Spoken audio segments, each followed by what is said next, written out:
world of handmade business can be tough when trying to monetize what you love.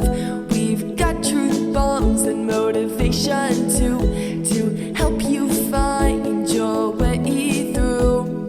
Passion to profit, let's start today, 'cause the world needs what you create.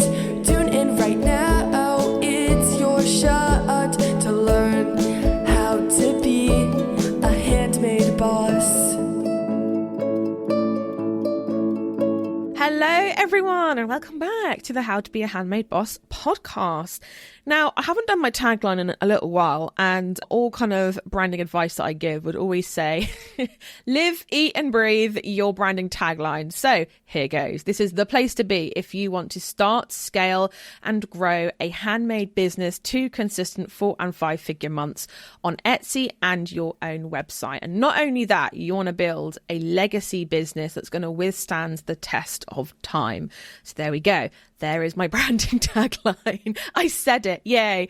So today we are going to talk about how to get sales from your target audience online.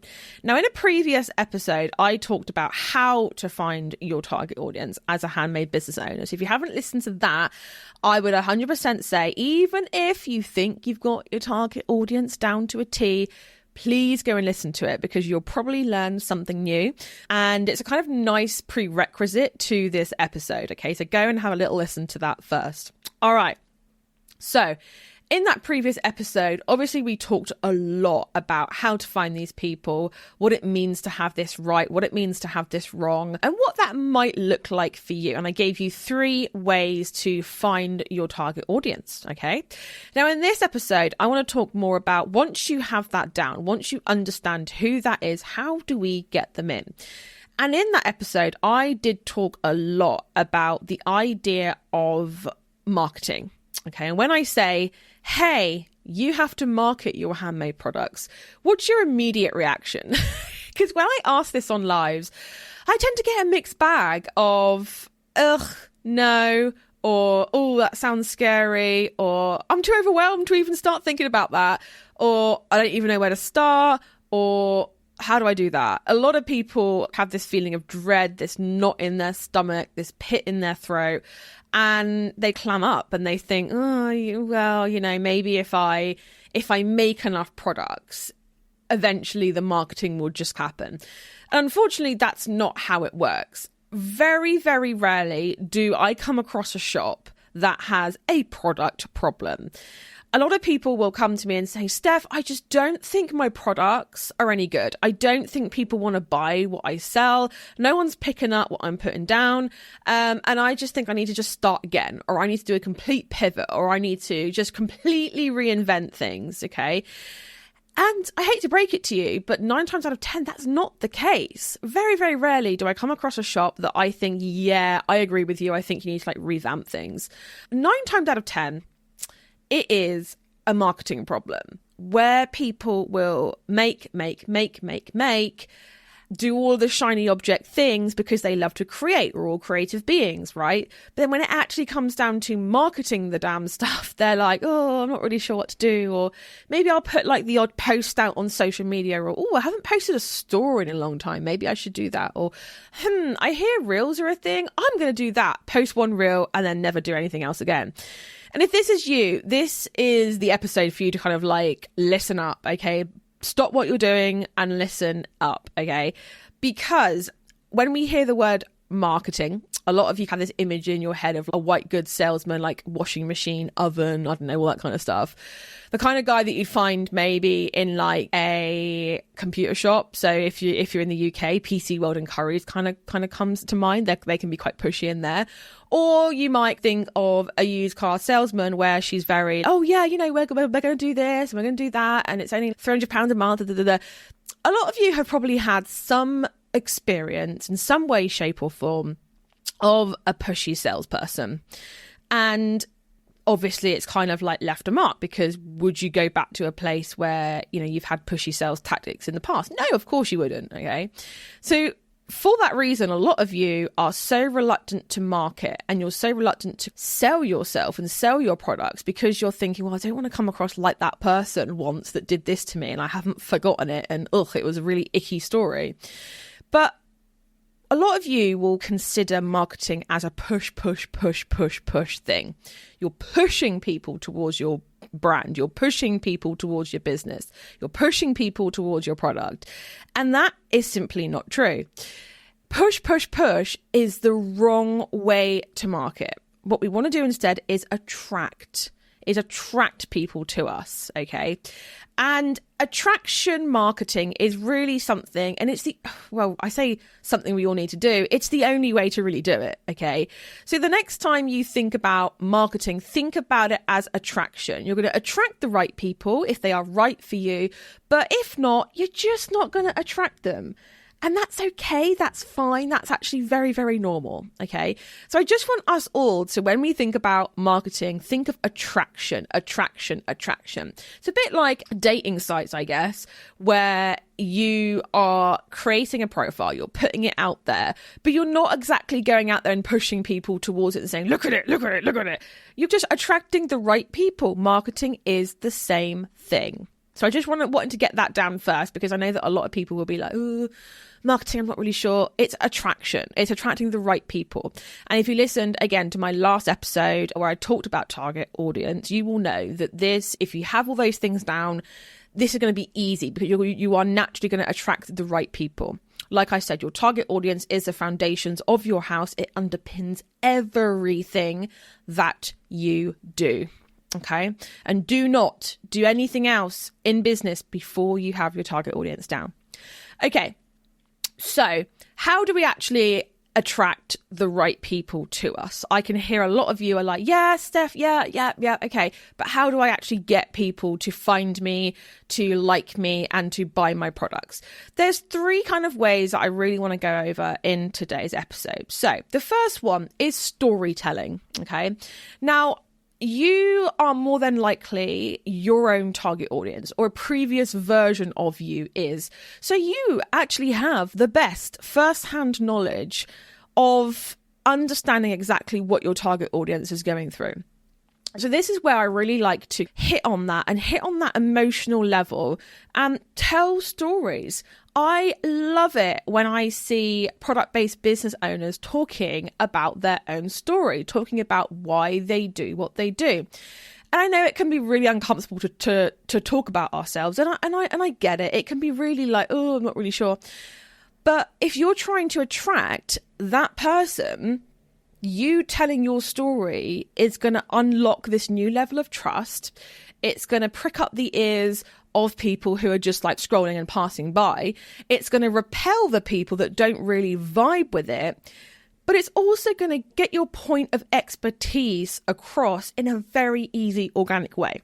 So start to tell your story. And it can be like in a carousel post. It can be on a video. It can be on a reel.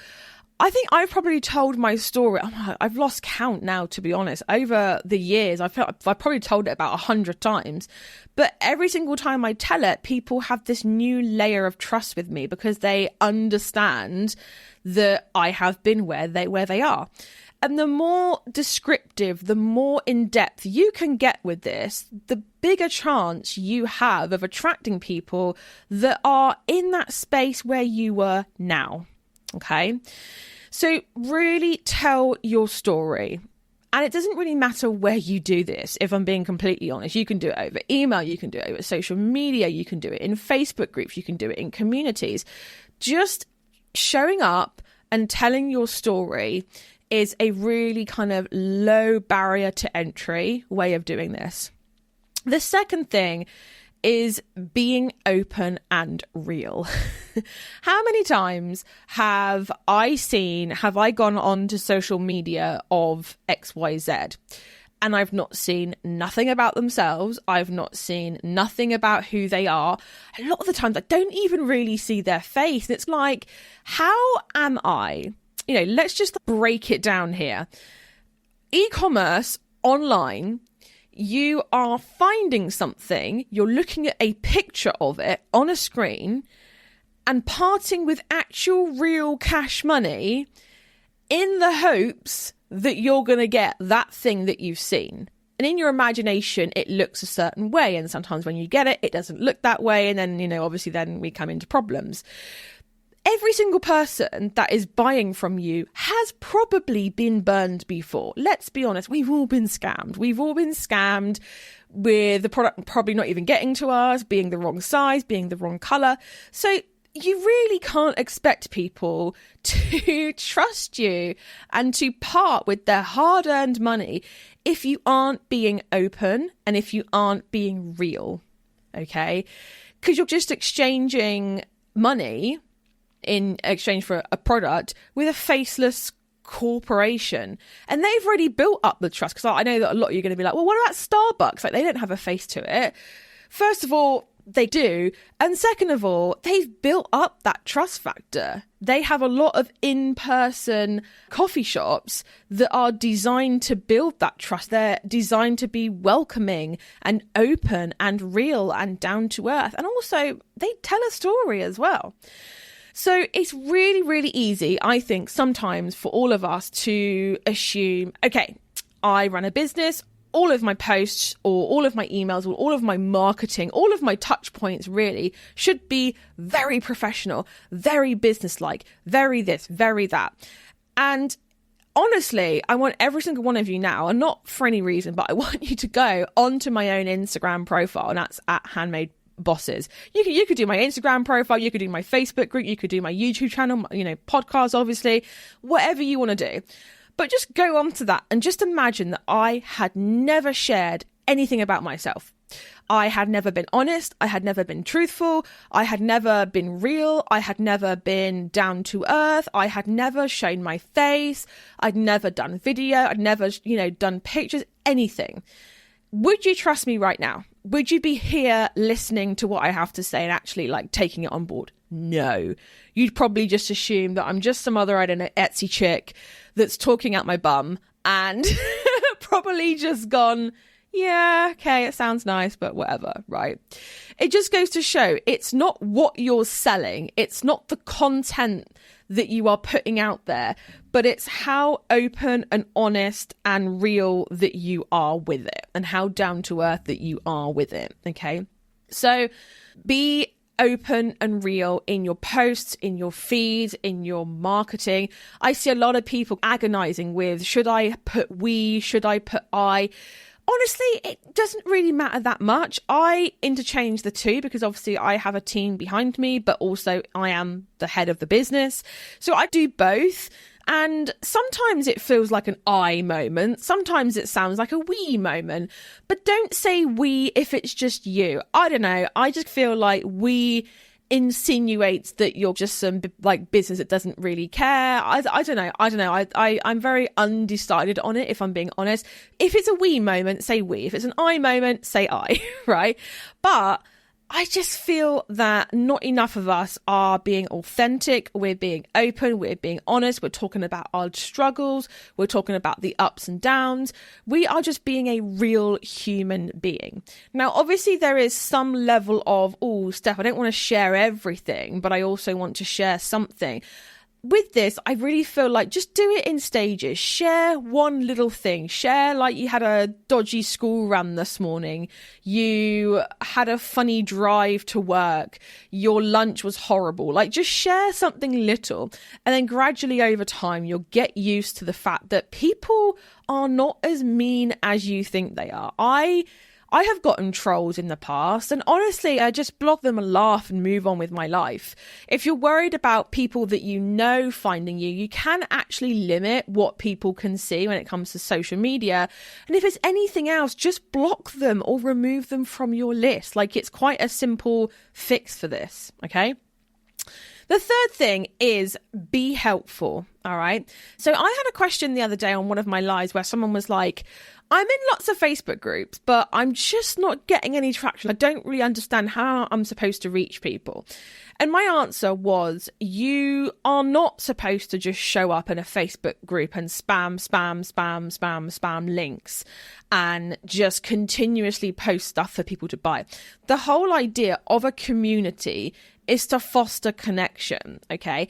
And the answer that I gave this particular person was show up on posts, be helpful, respond to questions. Sooner or later, I think we all do this, don't we? They're going to recognize your profile picture, your business name. They're going to click on it. They're going to have a little nosy, see what you do, see what you're all about. It's very natural for people to do that, right? So the bottom line is the more helpful that you are in places like Facebook groups, the more chance you have at people vibing with you and saying, hey, yeah, I know I'm really enjoying the answers that you're giving me, you know?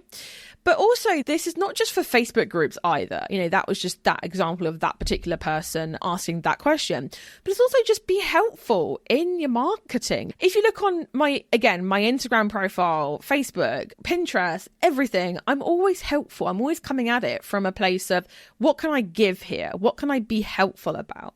Now, I'm not saying you have to teach people, but, you know, even just being entertaining, even just being inspirational, that's all helpful content. That's all things that help the person consuming it at the end of the day. Okay. So where can you just show up, be helpful, be a nice human, and just give the people what they want? For want of a better word. If people are asking questions, if people are struggling with this, and this, and you should know this, if you listen to my previous episode about target audience, you should know what their struggles are. You should know what they really want. You should know what their values are.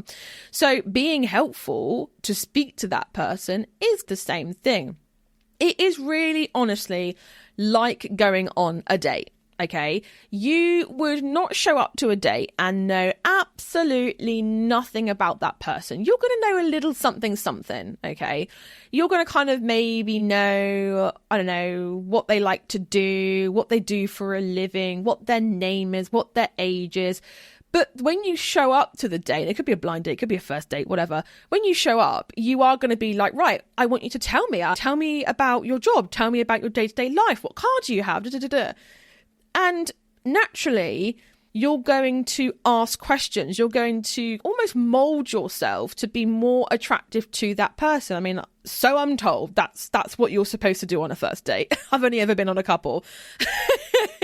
But it's like you're not going to show up to that date and be very closed off, be very like wall up and just talk about yourself and talk about what you have to sell and what you want out of it and You're going to show up and instead you're going to be talking to them. You're going to be curating your message in favor of that person. And you're just going to be open, real, authentic. You're going to tell your story. You're going to be helpful. It's kind of almost just like putting the principles of friendship, interpersonal relationships in your business. And it's honestly as simple as that, guys. Okay, so just to recap, storytelling, show up, tell your story, connect with where they are now, attract your target audience in, be real, open, honest, authentic with every single one of your content. No fronting, no pretending. Share your daily struggles. Share your daily ups and downs. Just be open, right? And the third thing is to be helpful. Show up and actually think, you know, what are people going to get out of this? What value are they going to get out of this particular post?